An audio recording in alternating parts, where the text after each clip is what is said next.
पहले तो मैं आप सब लोगों को freedom fighter Hakim Ajmal Khan hospital में स्वागत करता हूँ।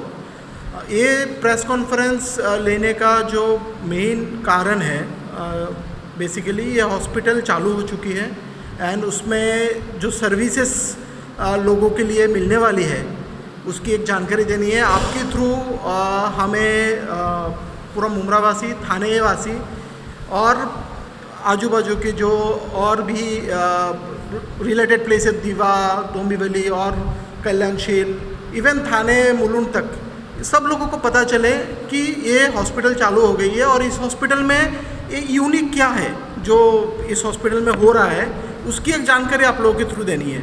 हॉस्पिटल तो ओपन होती रहती है, बट ये हॉस्पिटल में खास क्या है?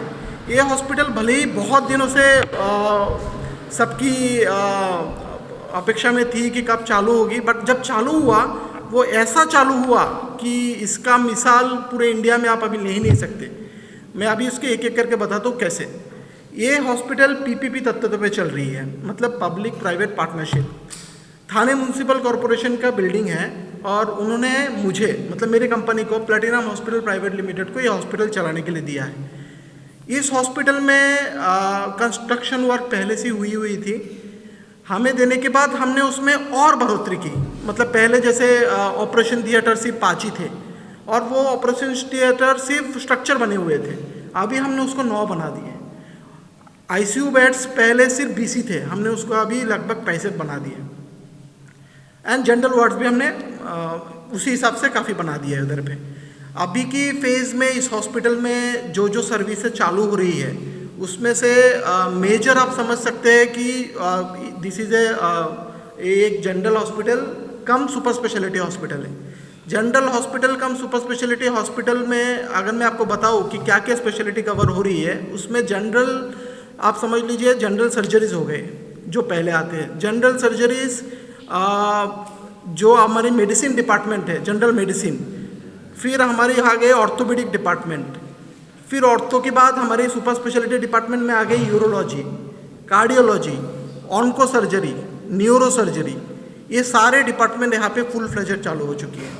अभी मैं आपको एक एक करके उसके बारे में पूरा और डिटेल में बताऊँगा। उससे पहले आपको ये इस हॉस्पिटल का जो कोर पॉइंट है, जो मैं जिसके लिए प्रेस कॉन्फ्रेंस है, एक नो कैश काउंटर हॉस्पिटल है। ये नो कैश काउंटर हॉस्पिटल होता क्या चीज़ है? नो कैश काउंटर मतलब इधर पे कोई काउंटर नहीं है। जो भी पेशेंट इस हॉस्पिटल में आएंगे, इनको काउंटर नहीं है तो पैसा भरने की जगह ही नहीं है, मतलब पैसा उनसे लिया नहीं जाएगा। और सर्विसेज, जितने सर्विसेज है इस हॉस्पिटल के अंदर में, वो सारे सर्विसेज उनको मुफ्त में दी जाएगी।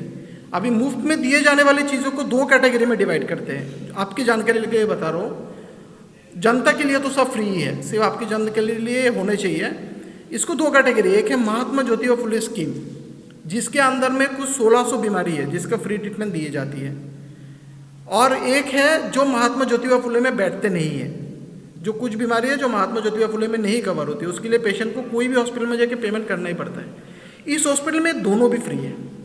महात्मा ज्योतिबा फुले स्कीम तो महाराष्ट्र में कोई भी इंसान इस हॉस्पिटल में आएंगे, उनके पास अगर 3 कलर के राशन कार्ड में से कोई भी कलर का राशन कार्ड हो, सफ़ेद हो गया, येलो हो गया या ऑरेंज हो गया, ये तीनों में से कोई भी राशन कार्ड हो, उनको इस हॉस्पिटल में 1600 बीमारी का मुफ्त में इलाज होगी।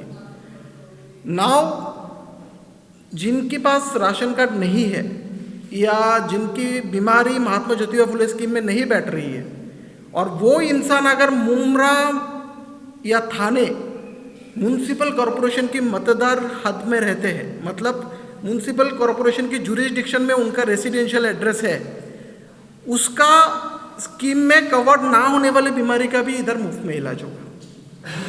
सो अल्टीमेटली एक ऐसा हॉस्पिटल बन गया है जहाँ पे पेशेंट जब आता है फर्स्ट, जिसको पता ही नहीं है उसको क्या बीमारी है, बट उसको तकलीफ है, उसको वो बीमारी क्या है वो पता करने के लिए जो ओपीडी डॉक्टर की कंसल्टेशन है वो इधर पे फ्री में मिल जाएगी।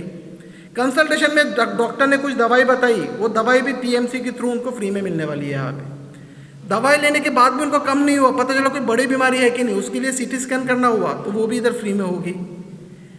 एंड सीटी स्कैन के बाद जब पता चला कि उसको क्या बीमारी है, फिर उस बीमारी के लिए उसको एडमिट कर दिया जाएगा, वो भी उसका फ्री में होगा। उसमें देखा जाएगा कि वो महात्मा ज्योतिबा फुले स्कीम में गिर रहा है क्या, महात्मा ज्योतिबा फुले स्कीम में गिर रहा है, उसके बाद राशन कार्ड है तो उसका फ्री में हो गया बाकी इलाज भी। अगर उसका महात्मा ज्योतिबा फुले स्कीम में नहीं गिर रहा है तो उसका टीएमसी, उसके लिए खर्चा वो टीएमसी देखेंगे तो उसको भी फ्री हो गया। उस केस में सिर्फ हमको ये देखना होता है कि वो थाने म्यूनसिपल कॉर्पोरेशन के जुरिस्डिक्शन में रहता है कि नहीं, वो फ्री हो गया। ट्रीटमेंट होने के बाद, ट्रीटमेंट से सब कुछ खत्म नहीं होता है, ट्रीटमेंट होने के बाद भी वो टाँके सूख गए कि नहीं, उसमें पस तो नहीं है या कुछ इन्फेक्शन तो नहीं रह गया, बीमारी छूट तो नहीं, उसके लिए जो फॉलोअप होता है वो फॉलोअप टेस्ट भी यहाँ पे फ्री में होगा। उसके लिए जो इन्वेस्टिगेशन होगा वो भी फ्री में होगा। इन केस उस पेशेंट को समझिए ऑर्थोपेडिक कोई सर्जरी हो, उसको फिजियोथेरेपी देना होगा, वो भी उधर फ्री में होगा। तो आप एक देखेंगे कि किस तरह के एक हॉस्पिटल बन के उठा।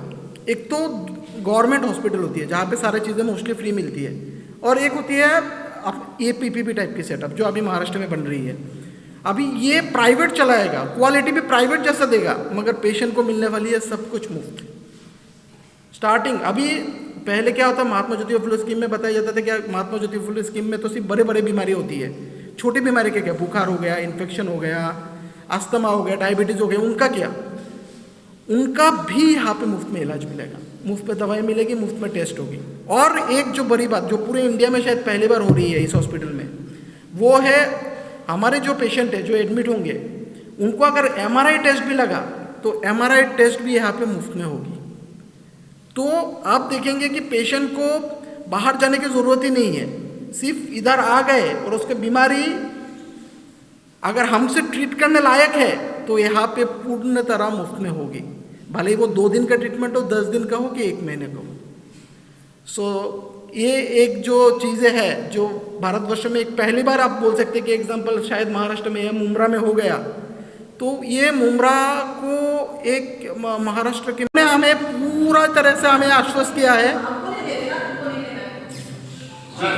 यहाँ पे कैंसर की 2 बंकर भी चालू होंगे बहुत जल्दी, जिसके बाद यहाँ पे कैंसर सर्जरी, रेडिएशन ऑन्कोलॉजी यहाँ मुफ्त में मिलेगी हर एक पेशेंट। सर आपने बताया सब बीमारी का इलाज तो होगा यहाँ पर डॉक्टर अवेलेबल रहेंगे 24/7 कि यहाँ पर बहुत कॉम्प्लिकेटेड डॉक्टर नहीं रहते, तो उसके इस पे क्या है? देखिए हमें हॉस्पिटल चालू करने के लिए 11 तारीख से बताया गया था, और एक 11 तारीख के बाद जब हमें ताबड़तोड़ बताया गया, हमने हॉस्पिटल को चालू करके आज के दिन में 30 से 40 पेशेंट एडमिशन ले रहे हैं, 200 की OPD चालू हो चुकी है।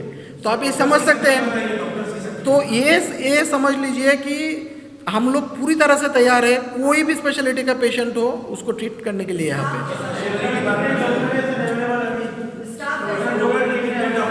एक जने एक साथ बताइए। हर एक अभी की स्टेज में हमारे पास सारे स्टाफ मिला के लगभग 150 के ऊपर स्टाफ रिक्रूटेड है। मैं आपको बता देता हूँ, अभी की स्टेज में मैं जो स्पेशलिटी के नाम बोल रहा हूँ ना, उस स्पेशलिटी के डॉक्टर इधर राउंड द क्लॉक बैठते हैं। General surgery, physician, orthopaedic surgeon, gynaecologist, anaesthetic, nephrologist, urologist, cardiac surgeon, ये सारे स्पेशलिटी यहाँ पे फुल टाइम बैठना चालू हो गए। आपकी पेशेंट आएंगे, मना नहीं किया जाएगा।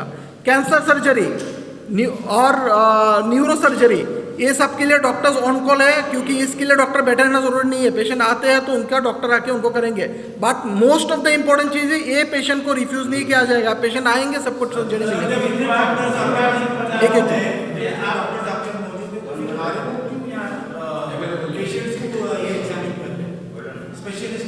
नहीं, मैं आपको ये सारी चीज़ें क्लियर करना चाहूँगा। जब स्पेशलिटी जैसे न्यूरो सर्जरी हो गए, स्पेशलिटी जैसे गैस्ट्रोएंटरोलॉजी हो गए, इस तरह के डॉक्टर्स को आप कंटिन्यूअस उधर बैठा के नहीं रख सकते। ये डॉक्टर्स क्या करते हैं, जब पेशेंट एडमिट होते हैं तब उनका आके उनका प्रोटोकॉल चालू होता है। तो जो प्रीलिमिनरी हमारी एग्जामिनेशन है वो हमारे RMOs करते हैं, ट्रीटमेंट सिर्फ स्पेशलिटी डॉक्टर करते हैं। ये हॉस्पिटल फुल फ्लेजेड चालू है। हाँ, बहुत इंपॉर्टेंट, ये मैं आपके थ्रू सारे जनता को ये बताना चाहूँगा कि इस हॉस्पिटल में जब आते हैं तो आपको डॉक्यूमेंट क्या लाना है। अगर आपके पास राशन कार्ड है महाराष्ट्र का, कोई भी कलर का हो, वो राशन कार्ड और आधार कार्ड लेके आना है। अगर आपके पास राशन कार्ड नहीं है किसी कारण से, तो आपको एक प्रूफ लाना है जिस पे पता चले कि आप थाने मतदार क्षेत्र में रहते हैं, मतलब थाने तो उसके लिए वोटर कार्ड, आधार कार्ड या इलेक्ट्रिसिटी बिल, इस तरह के डॉक्यूमेंट लेके आना। किसी का लेटर नहीं चाहिए। मैं जो डॉक्यूमेंट बता रहा हूँ गवर्नमेंट डॉक्यूमेंट, वोटर कार्ड अगर है तो वोटर कार्ड, आधार कार्ड में सर थाने मतदार क्षेत्र में रहने का गवर्नमेंट प्रूफ होना चाहिए। ड्राइविंग लाइसेंस, पासपोर्ट, कुछ भी हो चलेगा। एक कोई गवर्नमेंट डॉक्यूमेंट जिसपे थाने म्युनिसिपल एड्रेस लिखा है। हाँ, ब्लड बैंक अंडर प्रोसेस है। With in 2 months blood storage centre भी चालू हो रहे हैं यहाँ पे। अभी हम छत्रपति से अरेंज कर रहे हैं।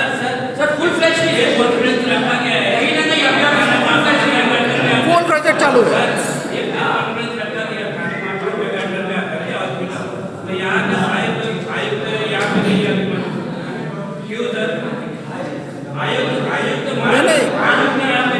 मैं आपको बताता हूँ, जब हॉस्पिटल हमें दे दिया गया चलाने के लिए, ये हमारी जिम्मेदारी है लोगों तक पहुँचाना। यहाँ क्या सर्विस मिल रही है सुनिए ना, हॉस्पिटल का ओपनिंग सेरेमनी नहीं है ये जो है ना, सुनिए ना सर, ये अवेयरनेस है, ये अवेयरनेस प्रेस कॉन्फ्रेंस है आपके थ्रू।